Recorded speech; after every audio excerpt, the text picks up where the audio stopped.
Hi everyone, good morning. Thank you so much for being here a bit early in the morning, Saturday morning, so I really appreciate it. So as been introduced, we'll be talking about OWASP and also attack, probably framework that most of you use in this room. Like how it won't save you here. We'll be talking about like a real-life case. This is a combination of like web application, detection engineering, like social engineering, everything in one, and how like everything is not working all together. So start with disclaimer. This is actually my own personal research. This is not related to my current work at Microsoft. And I'm trying to fit like 2 presentations in 1 presentation. So like 4 hours of content in 25 minutes. So we'll see how that works out. Not here to name and shame, not here to sponsor any product or anything. It's just like something that I want to share with the people. And I'm not a threat intel person, so I'm trying threat intelligence on my side, on the side, with the group called Curated Intel. So you might feel like something is a bit off. It's probably off. So yeah. So let's start. A little bit introduction. I'm Taz, Manga Taz, task manager on socials. You can find me on LinkedIn also. I'm a security researcher at Microsoft, Curated Intel member, and also DFIR report contributor. I love a long walk on the beach of security logs. So yeah, so that's my passion to say. Today, again, because of time limitation, we will only be talking about 3 topics. I've done presentation related to this. It takes like 1 hour, so it's going to be like really compact version. Feel free to reach out to me. I can share the previous contents, and then we can talk more about it if you want to. Yeah, so we'll talk about the problem, the real-world example that I personally fell victim for, and then recommendation when OWASP plus MITRE ATT&CK doesn't even suffice to tackle this problem. So first thing first, the problem. There are a gap between security operation and also application security. So we're talking DevSecOps. When you're developing applications, when you're doing SAST, DAST, all those stuff, there are a gap. And the 2 framework that people are using in the corporation, there are OWASP and there's attack. So I think there's a lot of students here. So just a brief introduction to OWASP. It's literally one of the best framework to safeguard web applications. So we are talking about anything in your mobile phone. It can be protected with OWASP. So it will be used mostly with AppSec people, DevSecOps people. And then on the other side, attack, it's a framework being used by security operation people, SOC, defensive, you name it, blue team. So they'll be using that. So it's a list of known attacks, known mitigation, known detection. So it's like it's almost like a Bible for defensive mechanisms. So let me ask you a question. Phishing. So we got OWASP, AppSec on one side. We got detection, blue team on the other side. So who is responsible for phishing? Who say OWASP? Can you raise your hand? When you say MITRE ATT&CK or like blue team? Anybody agree? Okay, so we see it's more like in the attack. So yeah, so which tech framework? I guess it's gonna be attack. That's fairly simple if the victim is your corporate user, right? But what happened here? It is a real world examples. We'll go deeper about it. So the first thing is, so you have an application. You are a platform that let a seller selling stuff to buyers. So your merchant receive a phishing email with malicious attachment. The second step, the malicious attachment, it's an info stealer. So the threat actor stole their password, token, keys, all the NHI, everything that was presented earlier today, and then they use it to log in to the merchant account. So they have access to the merchant account. So they can see all the transaction, they can see all the information about the customers, et cetera, et cetera. And then they have all the information, and then they send a phishing email. So there are 2 phishing happen, the first one and then the second one. And then through your very own chat function. So your application have a function for the seller to chat to the buyer. So it happens all in your ecosystem. And then eventually you lose customer trust because they fell victim for it, both of them. So the question here, like who's responsible here? So I guess that's the question here, like where do we draw the attack surface line? So from there, we see some gaps already. So the two teams that I've mentioned, they have different budgets, they have different personnels, they know different things. They are mainly working on the siloed kind of like systems. So they don't really talk all the time. You probably talk to them once a year or something like that during like a general security meeting, like big meeting with everyone in there. They have different priorities. So if you tell AppSec to protect the phishing, they're probably like, oh, that's like a MITRE ATT&CK stuff. Why would I do that? It's not in OWASP or something like that. And even the blue team, like if you ask them to protect the customers of the app, and they're like, that's application. It's not our business. This is not in the realm of the corporate world. And then they have different languages. As we know, there's two frameworks. I will not, because my main framework is probably MITRE ATT&CK, I will not have much knowledge of the OWASP. So it's probably the cases in most of organizations too. So we'll go deeper on the real world case. So the very first thing, the merchant received an email from with a malicious attachment. So this is a hotel booking system. Well, let's just call it booking.com because it is booking.com. So you probably see it on the news, yes. So they fished the merchant. So they actually booked the hotel, and they message them, hey, I have a booking, and there's some problem with my booking. Can you open this file? This is my passport in the Google Drive. Here's the password for you to see it. Well, little did they know that it's actually, like info stealer. So SecureWorks actually posted this research earlier last year. So they get breached pretty much. A lot of hotel. We are talking, I think it's like thousands. From last year till yesterday, I booked I think like more than 6 hotel in booking.com. I received 5 phishing chat all the time. That's how really bad. Yesterday was even worse because they chat me in Spanish. I booked a hotel in Japan. Like, it's just like super weird. And I'm English speaker, so yeah. If only they have information where I live, you know. Go to the second step. It is an info stealer. So it is again confirmed by SecureWorks. They do like all the neat stuff, malware analysis, and all those stuff. And it is actually a VDAR info stealer. It's a really common marketplace info stealer. And the worst part, when there's demand, there's always like people trying to fulfill the demand. So there are people looking to buy hotel admin, like credentials in the dark web. So people will be like more keen exploiting the hotelier, to say. So yeah, the full TTP is pretty, like I would say straightforward, but not really. So they do the initial booking, and then they ask, they perform a reply. Hey, I have a problem with my booking, and then can you see this? They send the attached file. They use password in order to protect from, like email malware analysis, automated analysis. So that's bypass that, and then they launch the info stealer by accident. And then they get all the credentials, and then they start doing the second phase of thing, which is using the stolen credentials. They're logged in. So booking.com, when you're a user, they have different login. And then when you're the hotelier, you have different login. So for example here, that's the login for the hotel owner. So the question here, hotel owner, when we talk about it, of course we have Marriott with their own security team. And then we get some nice lady in the, like little town in Italy. Like, I don't think they have security team. If they have, like, well, good for them. So they're able to log into the merchant profile and then gather all the information related to the booking.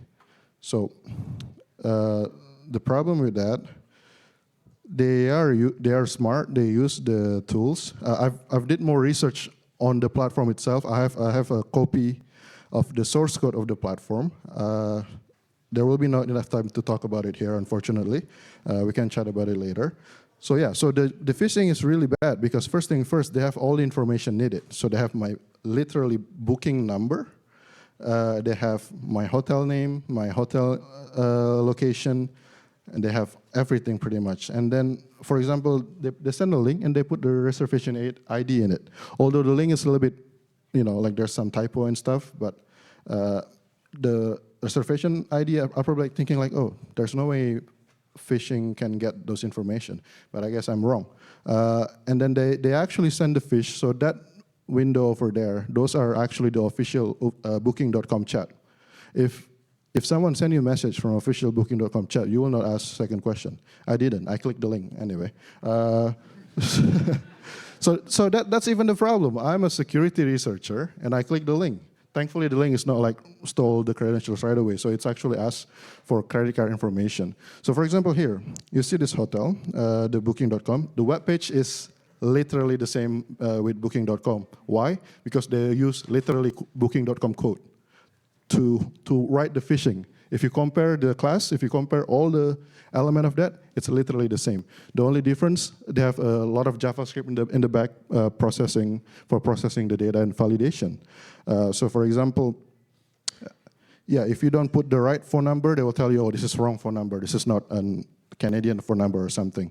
So they have the hotel name, the hotel address, the picture of the hotel from the legitimate site. They have the correct check-in, check-out dates, and they have similar price. When I say similar here, they don't really know which currency that I'm paying to. I think it's because it's probably protected in the credit card area, so they don't have that information. But the rough currency after, currency exchange, it's almost the same. So that kind of interesting for me. And then once you enter all the information, of course, I enter all the information, not with my information, don't worry about it.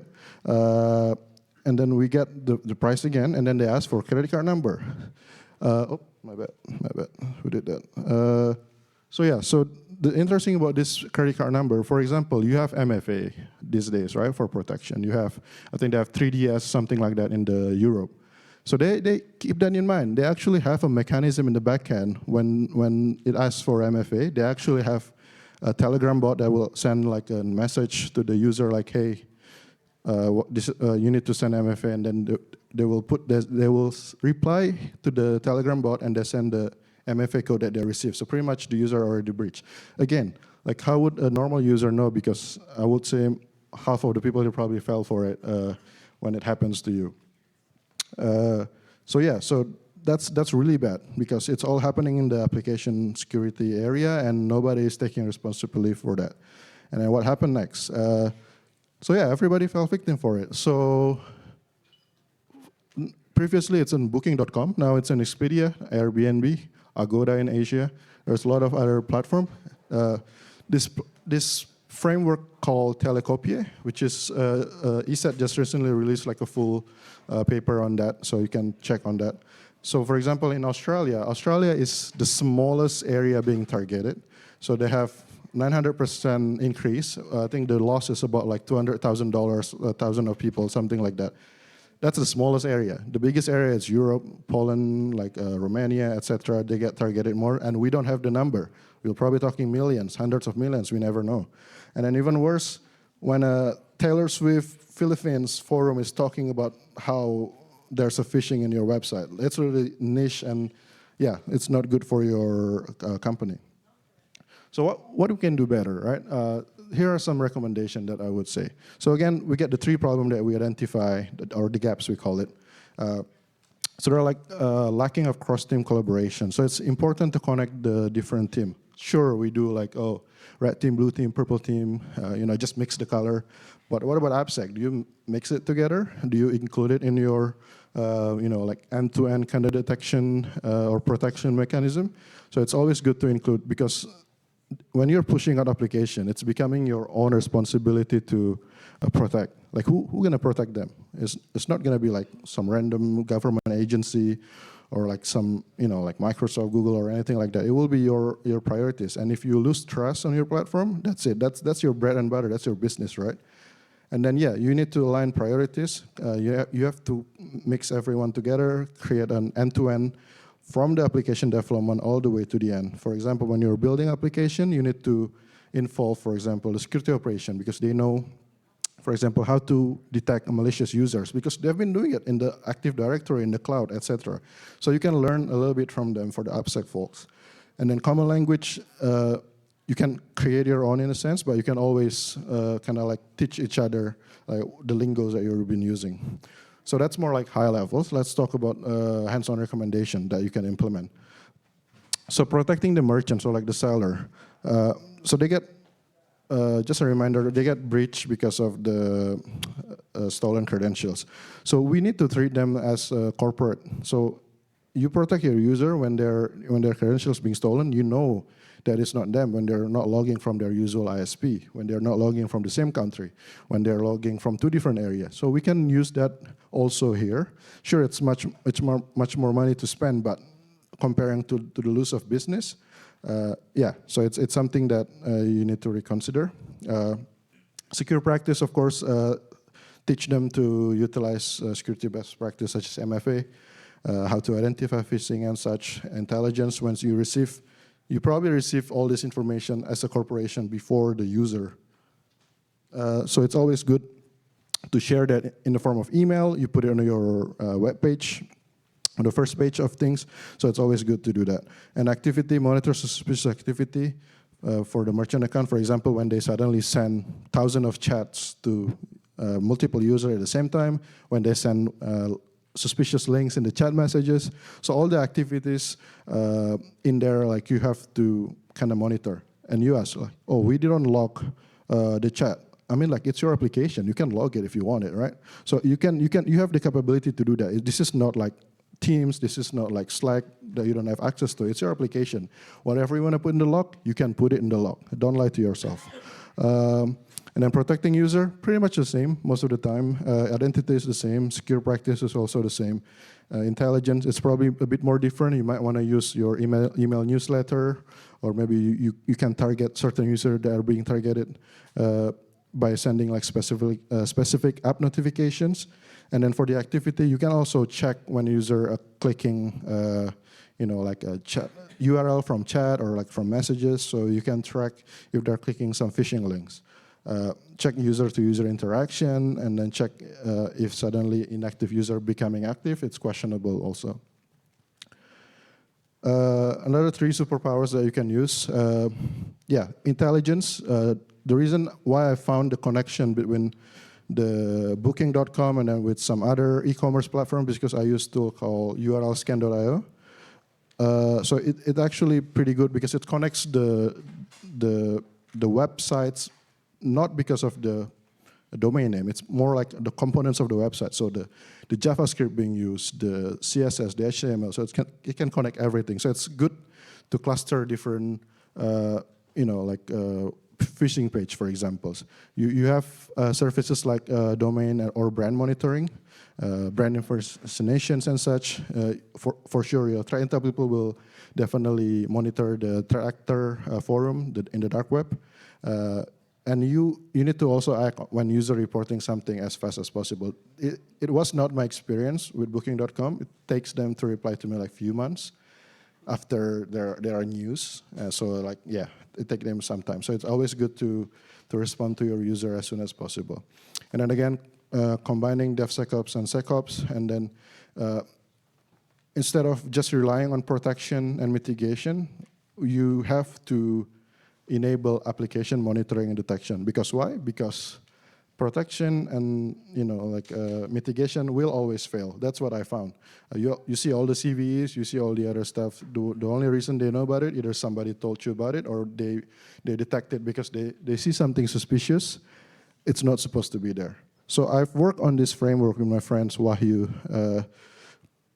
It's a detection-oriented modeling framework, in short, DOMF. So it's combining OWASP threat modeling. It's a little bit small, but I have a link later that you can see the white paper about it. And then we combine it with the detection engineering lifecycle from the Megan Rodi books. It's a pretty popular detection engineering people. So it's combining the step of OWASP threat modeling. So you're adding detection in the middle of that. And so for example, this is you want to detect MFA bypass. So the threat here is MFA bypass.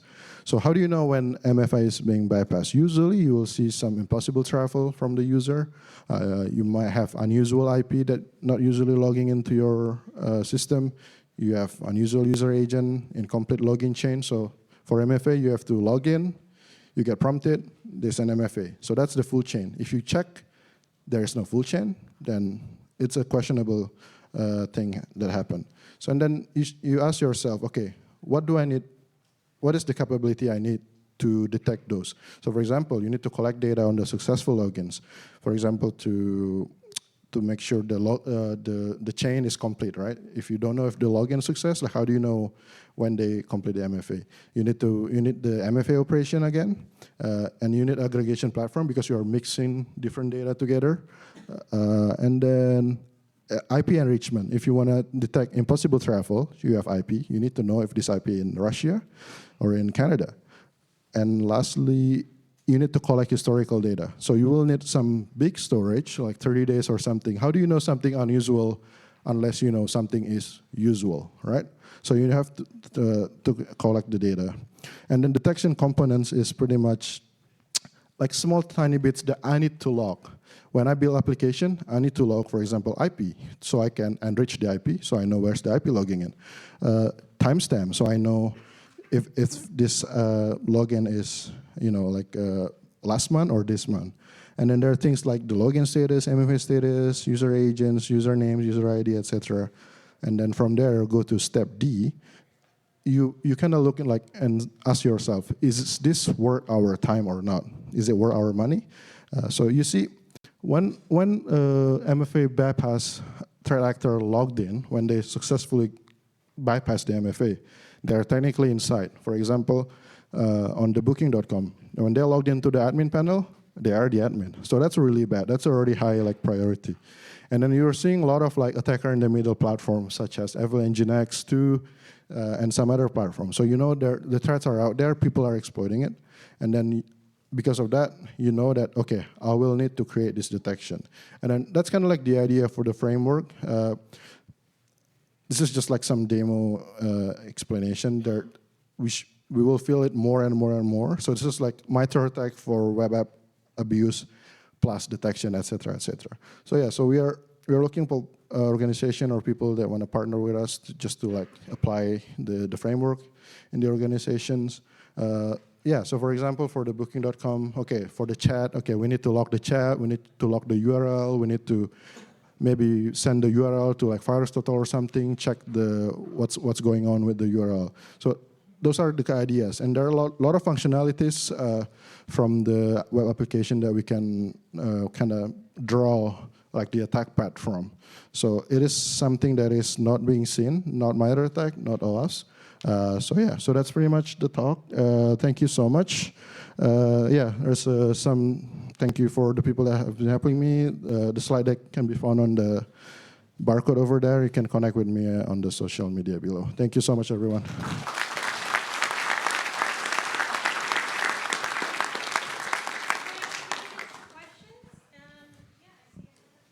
Yeah.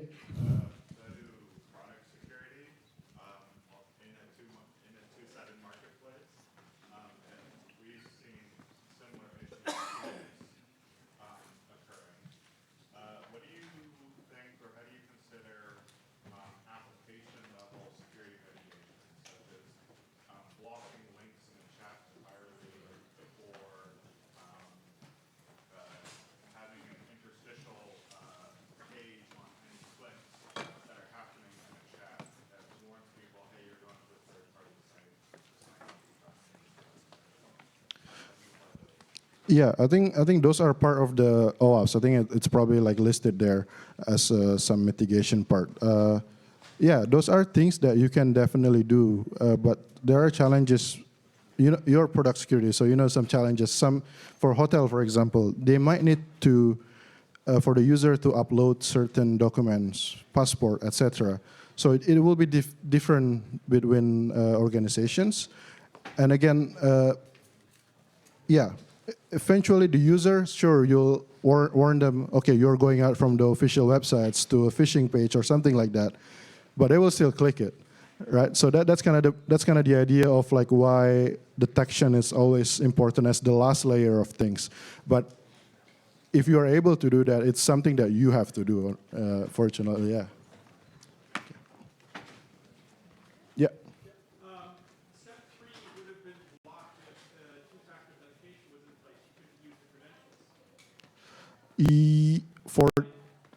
For the oh.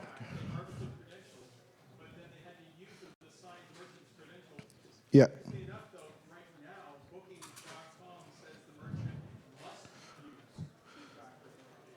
Yes.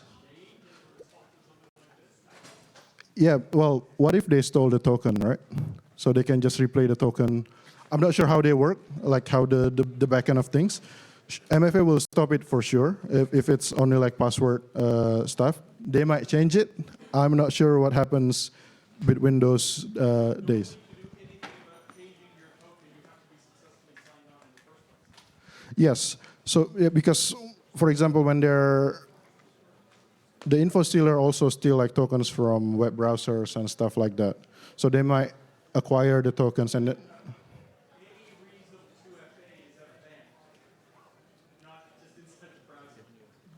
yes. Yeah. So yeah, I'm not sure what happened here. So the thing is,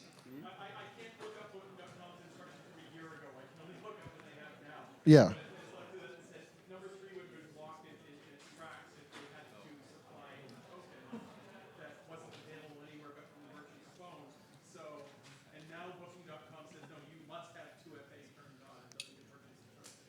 Yes. So those are the things that they do good.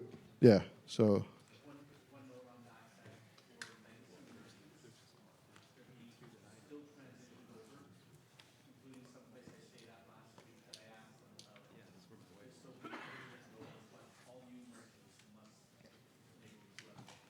okay, it's good to know. Oh yeah. So yeah. So the legacy merchants in the Booking.com are still not enforced to use MFA. The new merchants are. So there are a lot of good changes happening over there. Yeah.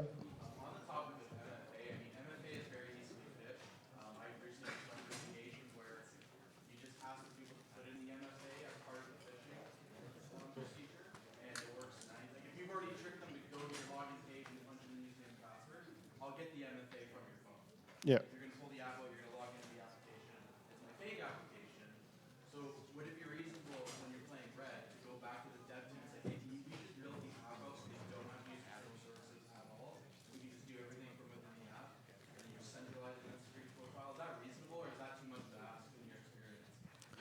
If so, the question is like, is it make sense to instead of using external MFA services to use the internal one or like kind of like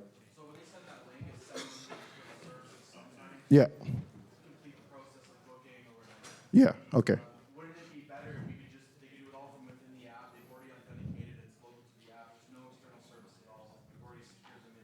Yeah.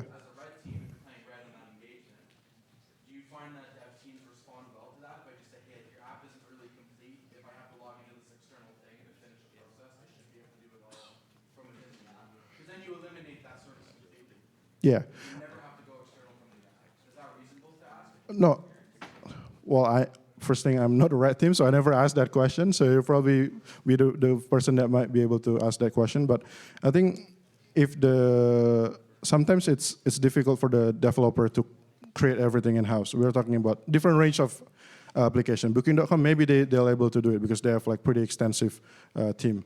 But for smaller firm, it might not be reasonable, but it's always a good thing to ask. Maybe they can implement it. Yeah, I never had really experience to actually talk to developers. Yeah, yeah. Thank you so much, Taz.